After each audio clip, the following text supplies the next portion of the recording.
welcome back to my channel. Today I've got a really cool unsolved case for you.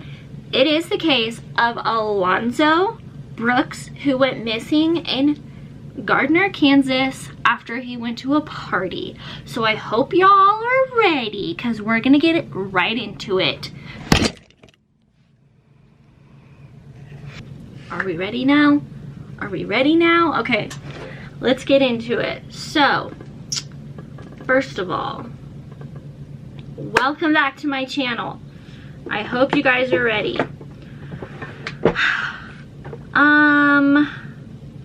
What was I gonna say? Oh yeah, so if you're new here, I'm Amanda and I do like true crime and unsolved true crime one week, and the next week I do a just chat with me, get ready with me kind of thing. I like to do my makeup, so get ready for my day. So if you like that, that hits your jam spot, then go ahead and hit that subscribe button. Go ahead, leave a like, leave a comment, whatever you think. Oh, we also have a new friend today. This is Duke, my nephew. Hi, Duke. Say hi.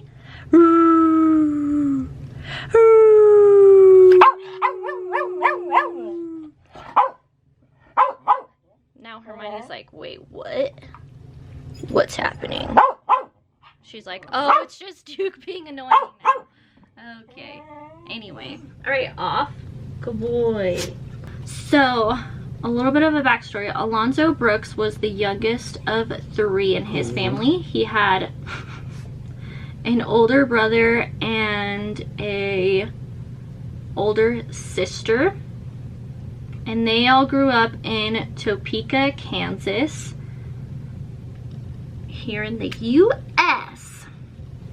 His brothers and sisters said that he got along with like everyone. Like everyone just loved him. His mom said that he was always like so sweet and just like was kind of a mama's boy. Like he was always home on time, always was like doing stuff for her, like making sure she was set. And the last day, oh, they also said that he was like an extreme neat freak, which was interesting that I thought they said that, but I think it comes around like later why it's important. Anyway, it was said that on his last day, he was out playing basketball or football with some of his friends, and he he sprained his ankle. So he was kind of limping, but like was still able to walk and stuff. Like it would just kind of hurt a little bit. So that's what was going on there. So on April 3rd, 2004, he went to, he was invited to go to a party for a friend in Gardner, Kansas. And so, which was like, is a really small town in Kansas, but this person was being drafted to the military, so it was kind of like a goodbye, like see you later kind of party. And yeah, so he and his friends went, his friends Justin and Daniel. They said that Alonzo could play like beast mode football and basketball, like loved it. He was on the teams in high school, like yeah, he was just, they said that he was amazing at it. But then like the very next second he could be just like sitting there chatting with you, having a good old time. Yeah, so they just said that he was like their best friends and everything, and that he was like extremely easy to get along with. So on the night of the party, he was wearing blue jeans, a t-shirt, a sweater, a skull beanie, and then his boots that he always wore. And it was said that like they were all getting ready to leave his house, and he was like, oh, I'll just hop in the car with Justin. And Justin was like, yeah, sure. So he didn't have to like ride alone with anybody, or drive by himself, I mean. So he rode with Justin to the party, and then when they got to the party, he offered everyone a beer and was like getting along with everybody, said hi to everybody, everything was going good. And there was a couple people who like went to go chat with him, and they were like chatting up with him, and then somebody else called their name, so they left Alonzo to go chat with these other people. And Daniel said that he turned his head back around because he heard this like commotion going on, and he heard somebody yelling, and this guy was yelling at Alonzo. But then they never mentioned anything else about that specific fight, so I don't know, I guess it just like dissipated and like, yeah. But Alonzo was the only person of color at the party, and they stated that Gardner, Kansas was like extremely like white, and they were like kind of racist there. What happened was Daniel and Lonzo's other friend, they said their goodbyes to Lonzo and then at the party, and then it was like 11 p.m. and they left to go to another party. So they said their goodbyes, whatever, and then went to another party. And then Justin and Alonzo were like out in the yard smoking a cigarette. So real quick, so this party was like was on like a rented house that was like kind of on farmland, and there was like a creek, and so they were like out smoking on the patio, and Alonzo like ran out of cigarettes, and or not Alonzo, Justin ran out of cigarettes. And Justin was like, hey, can I get a cigarette, Alonzo? And he was like, oh, I smoked my last one. And he was like, okay, I can go get us more and be back in just a second. And he was like, okay, cool. So Justin left the party to go get more cigarettes.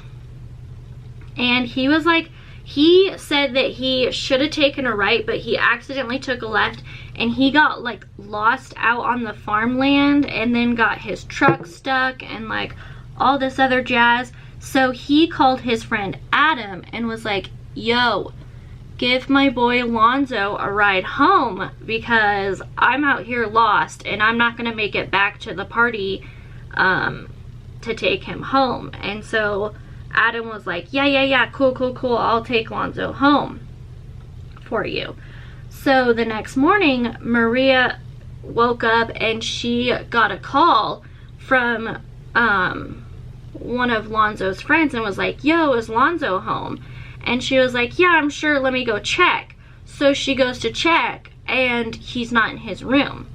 And it was exactly the way that he left it the night before, like bed made, perfectly clean, everything. Like, she was like, okay, that's weird. So she yelled down to the basement and was like, Alonzo, someone's on the phone for you. But he didn't answer. So she started to freak out. So she went and she called like all his friends, Justin, Daniel, Adam, like everybody, and was like, where the heck is Alonzo? And Justin told her, was like, hey, yeah, I couldn't make it back to the party, so I had Adam take him home. He should be home. And she was like, no. Adam said that when he went to go find Alonzo to go home, he couldn't find him. Okay. This is why we have cell phones now, guys. Because you're like, yo, bish, where you at? We're going home.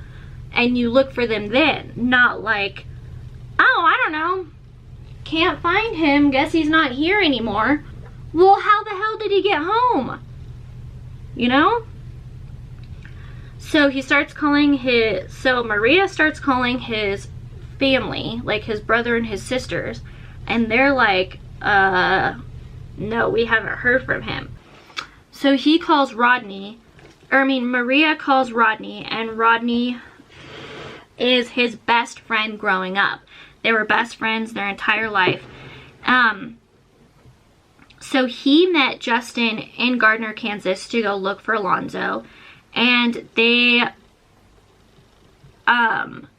like found the what? I'm confused. Okay, reverse. Let's go back. So another party he was wearing blue jeans, a t-shirt, a sweater, a skull beanie, and then his boots that he always wore. So Maria's making calls to all his friends, and she calls Rodney, and Rodney is his best friend from elementary school. Like, they've been friends forever. They were like kind of neighbors. They lived in the same neighborhood in Topeka, Kansas. And so Rodney calls up Justin. He's like, hey, let's go to Gardner and look for Alonzo. And so they hop in the car. They go to to Gardner, Kansas, looking for Alonzo. And so they're on so there's like a road, and then there's farmland, and they find one of his boots like over here, and they find the other boot like over here on the other side of the road. So his boots are like separate from each other, so that was like weird to them. So they are like looking around, and this guy on a four-wheeler comes up, and he's like, hey, what are you guys doing? And they're like, oh, we're just trying to find our friend. And he's like, yeah, get off my property and leave. Excuse me, did you not just hear me? My friend is missing, and you're gonna tell me to leave? No, honey, no. I'm gonna sit right here and look for my friend. What did you do with my friend? Why he missing? Why his boot here and why his other boot there? You gonna explain that? You gonna mansplain that to me?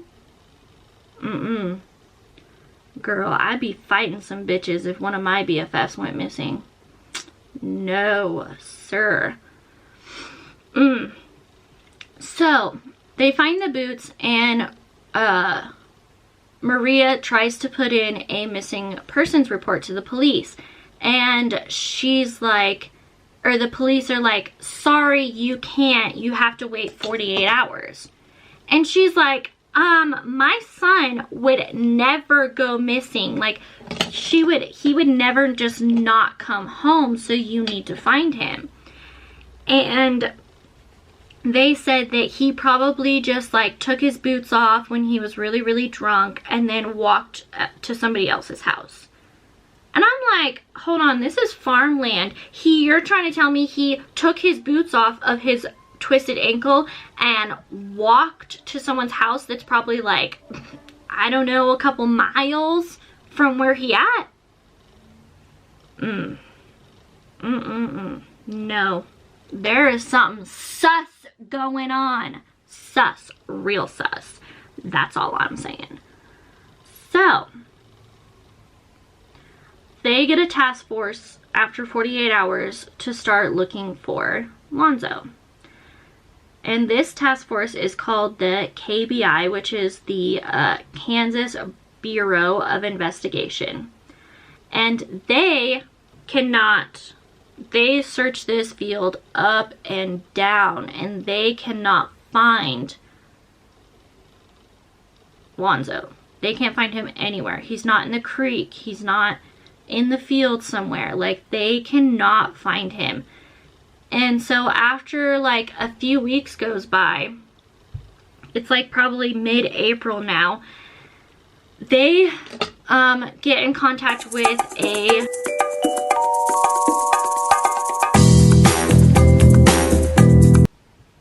okay, I think I need a new camera battery because this thing always freaking dies like in the middle of the best part. It dies. I don't know. I need a new camera battery. Okay, so anyways, we were at the part where yeah, okay, so everyone in his family said that it was not, like, he never not came home. He never spent the night at other people's houses. Like, he always came home. So that's strange. Then the KBI came out and did an investigation, and they could not find him. They went to another bureau that like digs deep into the creeks and like waters and stuff to try to find his body. They could not find his body anywhere. So they got the FBI involved, and the FBI could not find anything. So it's like, what's going on? And the FBI agreed with the police, and they were like, yeah, he probably just like took off his shoes when he was really drunk and then just like disappeared. And we're like, disappeared what? Yeah, because he took off his shoes and walked to somebody else's house that was miles away and is still at that person's house a month later. Normal. So Maria, the badass mom that she is, was like, oh hell no, I want on that field. My family and I want on that field, and we are gonna go look for Alonzo ourselves. So they said, no, we've got this covered, we'll take care of it, blah blah blah blah blah. And she fought for like a few more weeks. Finally, a month later, on May 1st, 2004, the family got the okay to go up to the property and look for Alonzo. And his uncle was looking on the street or along the creek for him, and there he was, just his body was just laying there in the creek. So he called over Alonzo's brother and he checked it out, and sure enough, it was his body. So the question is, like, how did the KBI, the FBI, and this other crew not find his body? So that means that someone had been holding on to his body for like a long time, and then just was like, finally decided to dump it, and right there next to the creek. So there was a lot of rumors going around about what happened to Alonzo, and people on the internet were saying that like his friends Justin and Daniel like set him up for a drug deal, and the drug deal like didn't go through, so he got killed. Some people were saying that like that his friends Justin and Daniel like kept him locked in their truck for a long time. They said that he was in the barn for a really long time, which like makes sense. Like, if this is what I think happened, I think that some white ass racist found him at the party, didn't like what they saw, and decided to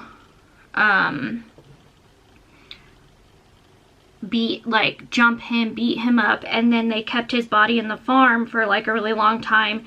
And when the investigations like started to dwindle down, they decided to make their move and yeah, take him out there and dump his body. The investigator said that his body was found like really far away, like it was down the creek like 500 meters, I think. So that's what they said happened, was that it probably wasn't very likely that his like body was taken 500 meters, because like how do you drag a dead body that far? But I guess if several of them jumped him, that would make sense to me. Like, then several of them had to like drag his body out there. I don't know. I think so. What happened was or what they heard, what Daniel and Justin heard was that he, I guess, was like flirting with this girl, and she was white, and like some of the other guys didn't like that Alonzo, who was a person of color, was fighting with these, or flirting with this white girl, so they jumped him and then kept his body for a month until they felt like it was okay to dump her body. And I kind of agree. I think that's what happened. It's really unfortunate and sad to say, but I think that's what happened. Oh, so this was the other strange thing. So his mom said that it was really weird because, even though he was found in the water, like his stuff that was found on him, like looked like it had not been in the water for 30 days. Like it was still in like perfect condition. It was just like slightly dirty, but that for the most part, like it did not look like it had been in the water. Like he had like a deck of cards with him, dice, he had his bandana that looked perfectly fine. So she thought that was really strange that nothing looked like it had been in the water for 30 days. So they still have no idea what happened to him, and they're still trying to investigate it, but or no, so what happened was after like another month or so, they closed the case. The family got a letter saying that they closed the case because what probably happened was he drowned, but the medical examiner determined his death undetermined because like it was possible that he probably drowned, but the medical examiner couldn't find any evidence of that. And then the medical examiner also said that he could have been choked because, or asphyxiated because his soft lung tissues were missing from like animals and bugs and stuff. So the medical examiner could not determine what happened to Alonzo. So I don't know, like, because it's weird that like animals and stuff got to him, but that his body was missing for 30 days and nothing happened. Like, how is your stuff missing from your body, like your soft tissues and stuff, but all your belongings that were with you when you were found are perfectly fine? Like, there's no damage to them, or like they had been sitting in water for a long time. So weird. I don't know. Comment down below what you guys think happened. Oh, I feel so bad, like, for these people who just don't know what happened to their loved ones, especially when you know, like, that where he was extremely racist, and then he just like disappeared. Oh, it makes me so sad. I don't know, I hate that. So sus, so sus. Like, I don't know, the people who killed him need to just like own up and be like, yeah, we were really shitty people when we were young, but we want to make things right, so own up to it. That's what I think needs to happen. It's so sad. I don't know, that's basically the story. I know it was really short, but like, they didn't have a lot of evidence because he was missing for 30 days, and then all of a sudden they found his body, but it was all like destroyed by water and animals, and there wasn't a lot of evidence. So I don't know. I will come back with the final look.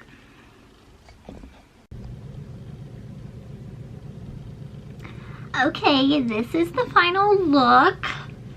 It's not quite what I was going for, but I'll take it. I'm not vibing with it. It's just not, you know, I was going for like an Elsa look, and it's like an Elsa look, but yeah. Anyways, so I hope you all have a beautiful day, and I will see you all next time. Go ahead and hit that subscribe button if you liked this video. Give it a thumbs up if you liked it. Comment down below if you have a case that you want to see be done, or something you would like me to chat about next time. And I will see you guys all next time.